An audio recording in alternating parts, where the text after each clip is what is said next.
Rosa Díez, muchas gracias por atender la llamada de La Voz de Córdoba. Encantada de estar con vosotros. La demolición contiene párrafos ciertamente demoledores. Bueno, yo creo que demoledor es lo que está haciendo el gobierno. Demoledor para la convivencia entre españoles, demoledor para la democracia, demoledor respecto de lo que fue el sistema del 78 y el sistema de libertades, y demoledor para la pervivencia y el uso de todos y cada uno de los artículos de la Constitución por parte de los ciudadanos. Demoledor no es contarlo, demoledor es comprobar que lo están haciendo. Lo bueno que tiene la demolición, una de las cosas buenas, en mi opinión, que tiene la demolición es que, como se dice en el argot futbolístico, se juega cortita y al pie. Va usted al grano.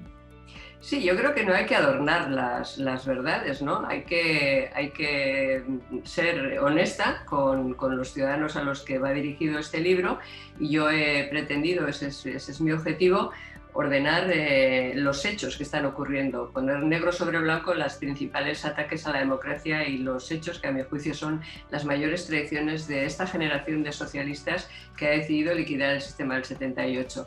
No hay que adornarlo, ni siquiera hay que adjetivarlo, hay que recordar las cosas que se están produciendo, quién las está protagonizando y cuáles van a ser sus consecuencias, porque como la política pasa tan rápido, los acontecimientos son tan intensos y pasan a tanta velocidad, incluso las traiciones y los ataques a la democracia por vía de leyes, por vía de decretos, por vía de actos y de hechos se superponen unos sobre otros, no pierdes la perspectiva. No te das cuenta, se te olvida, entre comillas, todo lo que está ocurriendo y las consecuencias de cada una de las cosas que están ocurriendo.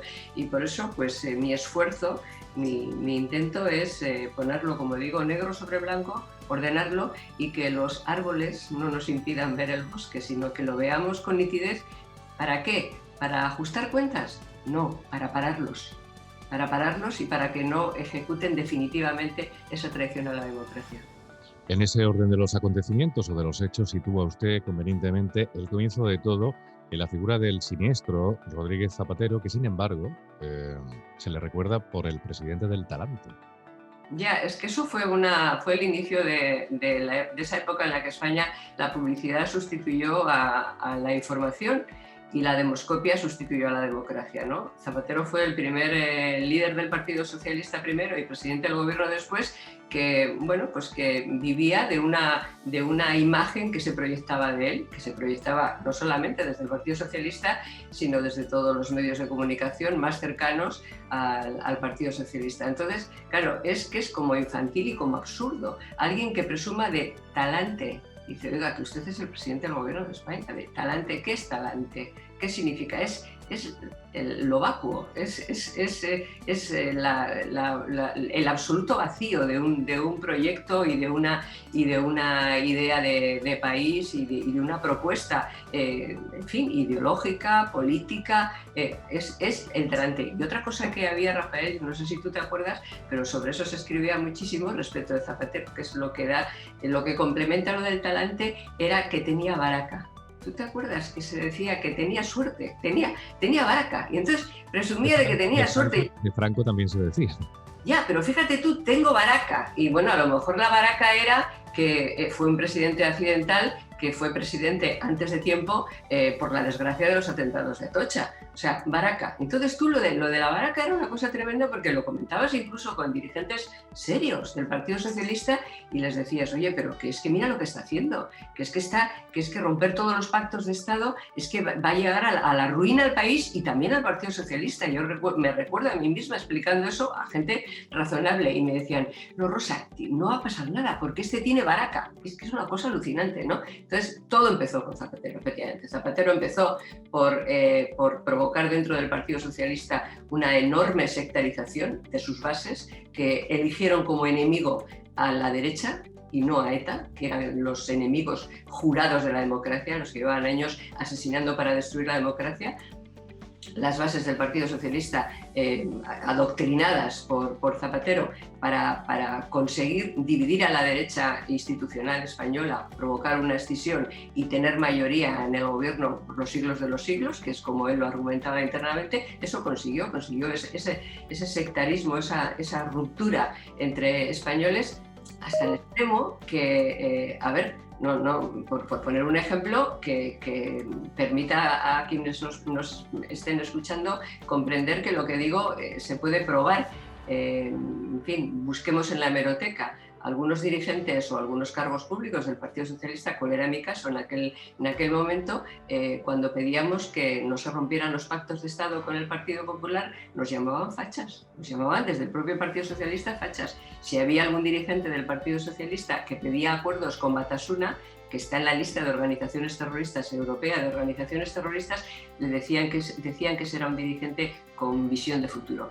Eso lo empezó Zapatero y esa senda, esa herencia, la ha recogido Sánchez, y con su ambición desmedida y aprovechando la circunstancia, en este caso el drama de la pandemia, pues ha acelerado y sigue el mismo proceso. Dividir a la sociedad española para conseguir primero el poder y después para mantenerse el poder, aunque tenga menos votos que los que ha tenido el Partido Socialista a lo largo de su historia. Como estamos en un medio de comunicación, no quiero detenerme mucho en el periodo de Zapatero porque me gustaría que nos centráramos más en lo que está pasando y sobre todo en lo que está pasando desde que comenzara la pandemia y el estado de alarma. Pero comenta usted en ese periodo de Zapatero que no se le prestó oposición y que los medios de comunicación callaron. No fue el caso, por ejemplo, de Federico Jiménez Losanto o de César Vidal, que les costó salir esa oposición de la COPE. Claro, es que los que no callaban, como ahora, pagan el precio. Entonces, si tú vives en un país en el que por ejercer un derecho constitucional básico y democrático, que es la libertad de expresión, si tienes que comportarte como un héroe para poder, en fin, ejercer un derecho fundamental básico de la Constitución, es que vives en un país que no es democrático o en el que la democracia no está suficientemente protegida. Y eso pasó en el pasado y pasa en el presente. Con una diferencia en negativo todavía más en el presente, que es que ahora está institucionalizado. Es que hasta han presentado un proyecto de ley de telecomunicaciones para institucionalizarlo. Es que hasta se han atrevido a que el CIS, un organismo oficial, pregunte a los ciudadanos si se puede prescindir de la libertad de expresión y podemos quedarnos con la prensa, con las noticias oficiales. Franquismo puro y duro. O sea, realmente ha desenterrado a Franco porque le gusta ser él, el caudillo, no le falta más que el fajín. O sea, Sánchez, la diferencia es que no tiene fajín, pero realmente no le falta más que el fajín en su comportamiento. Centra usted todo lo que está pasando en la figura de Sánchez y Pablo Iglesias queda un poco como comparsa. Es que es comparsa. Es que realmente pues, Pablo Iglesias es la comparsa de Sánchez, que lo necesita. Y Iglesias necesita a Sánchez. Fíjate que ocurre lo mismo. Cuanto menos votos tiene Podemos, más poder tiene. Y Sánchez lo mismo. Cuanto menos votos tiene el Partido Socialista, más poder ejerce él. Entonces, claro, Sánchez es la comparsa Vamos, Sánchez tiene a Iglesias de comparsa porque lo eligió él. O sea, es que, en fin, no le ha puesto ahí las leyes divinas, digo, a Iglesias. A Iglesias lo ha elegido Sánchez, lo ha hecho vicepresidente Sánchez. Lo mantiene y lo sostiene Sánchez, primero porque le sirve para, en fin, hacer algún tipo de negociaciones en las cárceles, con los proetarras, para hacer discursos rupturistas e insultantes contra la corona, contra la jefatura del Estado, mientras él calla y otorga. Es decir, le sirve para eso y le sirve para aparentar una cierta moderación en su figura, porque hay, en fin, incluso muchos periodistas poco sospechosos de ser proclives a este tipejo, me refiero a Sánchez, que dicen, bueno, claro, pero es que claro, el problema es Iglesias. No, hombre, no, Iglesias es el comodín, es lo que tiene ahí Sánchez pues para aparentar moderación cuando lo necesite, pero a Iglesias lo ha elegido él como compañero de viaje, entre otras cosas porque son muy parecidos, o sea, tienen una ambición sin límites y por tanto están dispuestos a hacer lo que sea y como sea para obtener y mantener el poder. ¿Qué queda del Partido Socialista en el que usted milita? La sigla. Bueno, es que no queda más que la sigla. Realmente el Partido Socialista está muerto hace mucho tiempo. Dejó de ser un partido, en fin, que vertebraba a España, que es lo fundamental, un partido con un proyecto común de país y que hacía de la libertad y de la igualdad sus señas fundamentales de identidad, y ahora es una sociedad limitada con todas las acciones en propiedad de Sánchez. por no tener, no tiene ni órganos de contrapoder internos, el Comité Federal, que tomaba decisiones, que controlaba la gestión de la ejecutiva, las comisiones de listas que aprobaban los candidatos. Oye, es que este tipo, me refiero a Sánchez, es que ha designado al candidato a Cataluña, al candidato del Partido Socialista de Cataluña, lo ha designado él, a dedo, como quiere repartir los fondos europeos, sin que nadie diga nada en el Partido Socialista. ¿Pero qué es eso de la democracia interna? ¿Dónde queda la democracia interna? ¿Dónde queda el debate? Bueno, pues ese banco de pruebas, eso que hace en el Partido Socialista Obrero Español, es lo que está haciendo en España y lo que quiere hacer en el conjunto de la sociedad.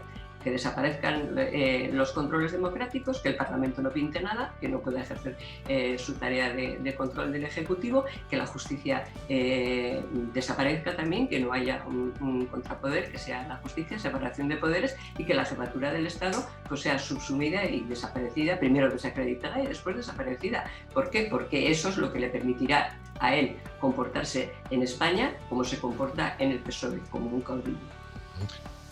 ¿Dónde está la oposición en todo esto? Qué buena pregunta. Sí, a ver, la oposición es una lástima, pero demuestra que no está a la altura de las necesidades del país. Suena a frase hecha, pero es verdad que estamos teniendo muy mala suerte, porque en el peor momento para España, en el momento de más crisis y de más dificultades desde todo punto de vista para España, nos ha tocado el peor gobierno, un gobierno que no tiene ningún interés en resolver los problemas de los ciudadanos y que está demostrado, porque si hago algo en este libro es eso, ir demostrando paso a paso, ¿no? Que solo le importan sus votos y el poder y no los intereses de los ciudadanos. Bueno, en ese momento pues nos ha tocado una posición que está esperando heredar, parece ser. O sea, que le toque a ellos en algún momento. En democracia la oposición tiene que demostrar que es alternativa, no solo alternancia. Alternancia es esperar a que te toque, ¿no? Ahora me toca a mí, luego ya te toca a ti, luego ya me tocará a mí. Yo creo que desgraciadamente tampoco está a la altura de los tiempos, y los tiempos son las necesidades que tenemos los españoles. Ahora, la máxima responsabilidad no es de la oposición, ¿eh? La máxima responsabilidad es del gobierno, insisto. Pero claro, si además tenemos una oposición que no está a la altura, pues en fin, tenemos que organizarnos, los ciudadanos, como siempre, por cierto, ¿no? para defender las instituciones democráticas y para defender la democracia, porque los ciudadanos tenemos derechos, pero también tenemos obligaciones, y una de ellas es, en fin, no resignarse, no esperar a que otro haga por ti lo que tú también tienes que hacer. No soy muy optimista en ello y le voy a poner un ejemplo. España es un país que ha olvidado una guerra reciente como es la del terrorismo. Bueno, es un país al que los gobernantes le llevan o tratan de que olvidemos la batalla contra el terrorismo, que es no solo la batalla contra el terrorismo, sino la batalla en defensa de las libertades y la democracia. Que eso es lo fundamental. El terrorismo es un instrumento para terminar con la democracia. De hecho, ETA ha matado a la mayor parte, ha matado 60 y tantas personas durante la dictadura y 800 durante la democracia, porque ha asesinado contra la democracia. Sí, los gobernantes sucesivos, pero ya particularmente Sánchez, tratan que olvidemos eso, ¿no?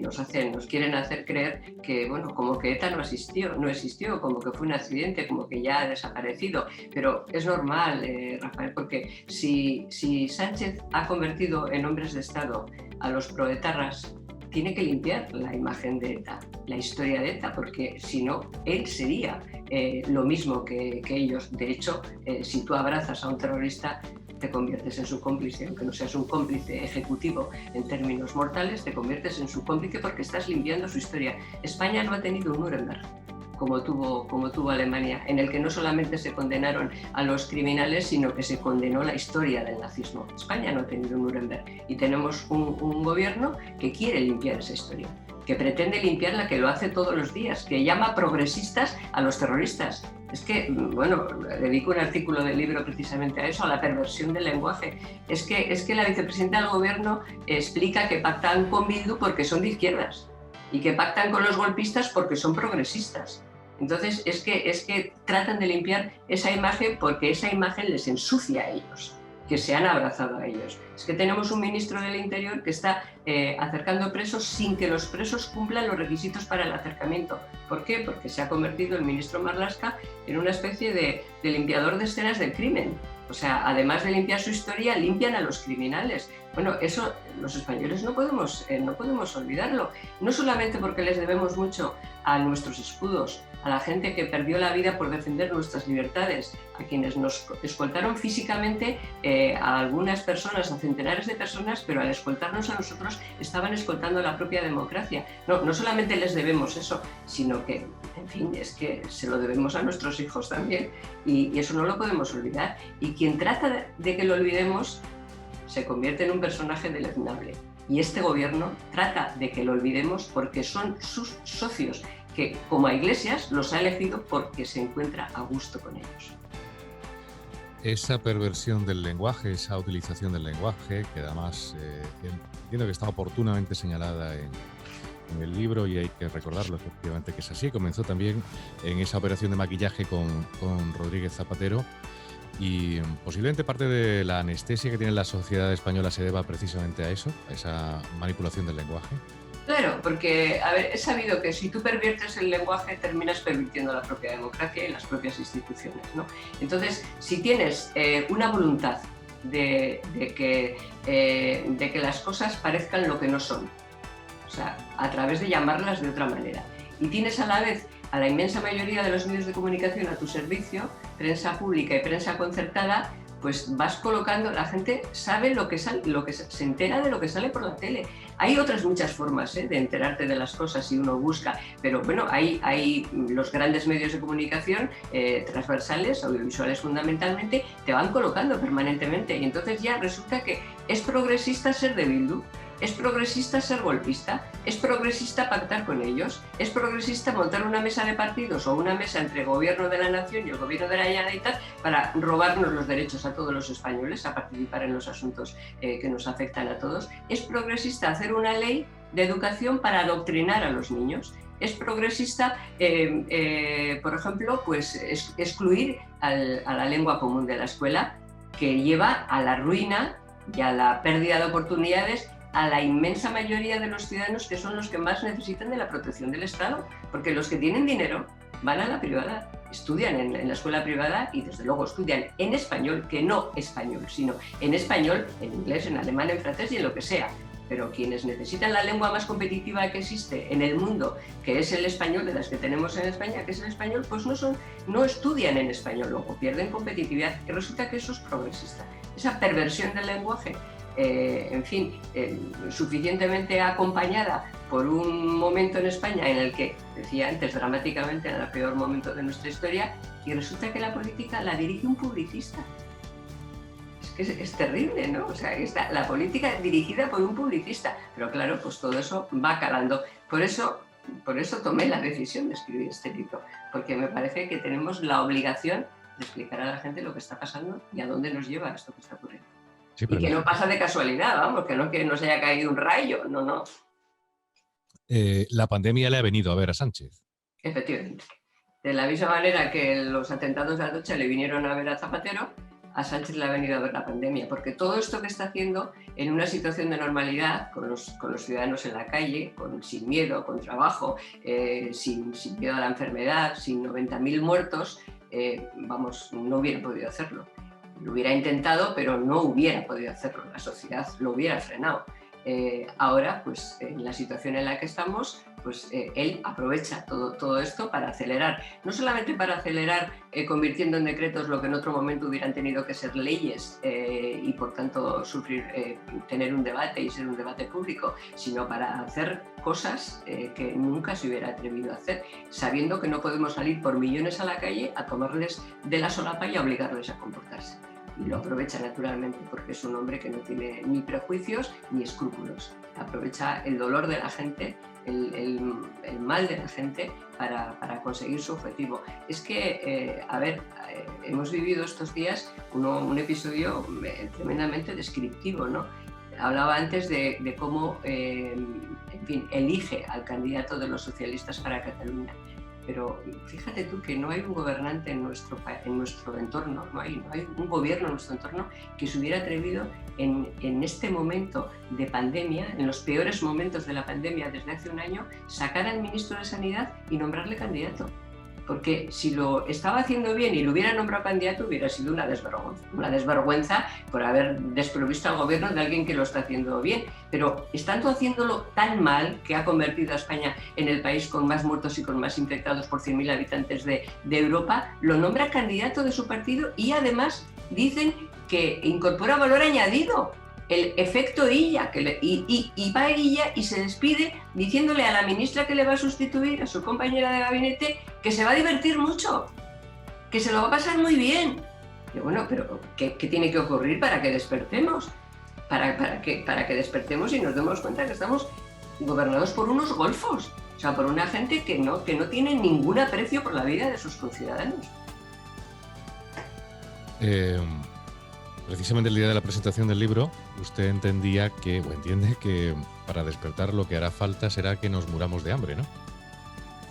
Hombre, es que verás, yo creo que los vamos a frenar. O sea, yo creo que que esto no ha terminado, que hemos perdido muchas batallas, pero esta guerra para recuperar las libertades la vamos a ganar. Y la vamos a ganar frente a Sánchez y frente a todo su gobierno y frente a todos sus prescriptores de opinión y frente a toda su secta. La vamos a ganar. Pero desgraciadamente estamos perdiendo muchísimo tiempo, como ocurrió con Zapatero, por cierto, que nos descuidamos y pasó. A Zapatero, ¿cuándo perdió las elecciones? En la segunda legislatura, con la crisis económica. Lo peor lo había hecho en la primera. La primera rompió todos los pactos de Estado y cavó una zanja entre españoles, en la que estamos cayendo ahora todos y que está aprovechando este otro Sánchez. Bueno, con Sánchez va a ocurrir lo mismo. No va a perder las elecciones por lo que nos ha hecho. Por lo que nos ha hecho, no solamente en términos de pobreza, en términos de desempleo, en términos de salud, de no proteger nuestra salud, que es gravísimo, sino por lo que nos ha hecho también en términos de destruir nuestra democracia. Lo peor es lo que ha hecho en ese sentido, lo que está haciendo, pero la va a perder por la crisis económica. Lo va a perder porque todo eso va a tener unas consecuencias en nuestra economía, y cuando la gente no tenga que llevarse a la boca, pues entonces le pasará la factura. Es una desgracia, pero mientras no lo sufrimos personalmente, pues preferimos creer que esto no va a pasar. No va a pasar. Bueno, ya cuando pasa, hemos perdido mucho en el camino, nos va a costar muchos años recuperar las libertades que hemos perdido, las oportunidades que hemos perdido, lo que se ha roto entre los españoles, porque eso no tiene perdón de Dios. O sea, el haber roto la cohesión entre españoles, el haber roto nuestro incipiente sentido de ciudadanía, lo que tanto les costó a nuestros mayores conseguir para España, eso no tiene perdón de Dios, el haberlo hecho en 2 años, pero no va a perder las elecciones por eso, aunque luego se lo recriminemos todos, pero las va a perder por los efectos económicos de la crisis. Rosa Díez, muchísimas gracias por este libro, por un libro necesario, un libro oportuno, y también hay que darle las gracias por su disidencia y por seguir en esa disidencia, claro. Bueno, soy una disidente, sí, yo creo que, soy una ciudadana y en ese sentido, pues, en fin, quiero creer que he sido toda la vida una activista y lo sigo siendo.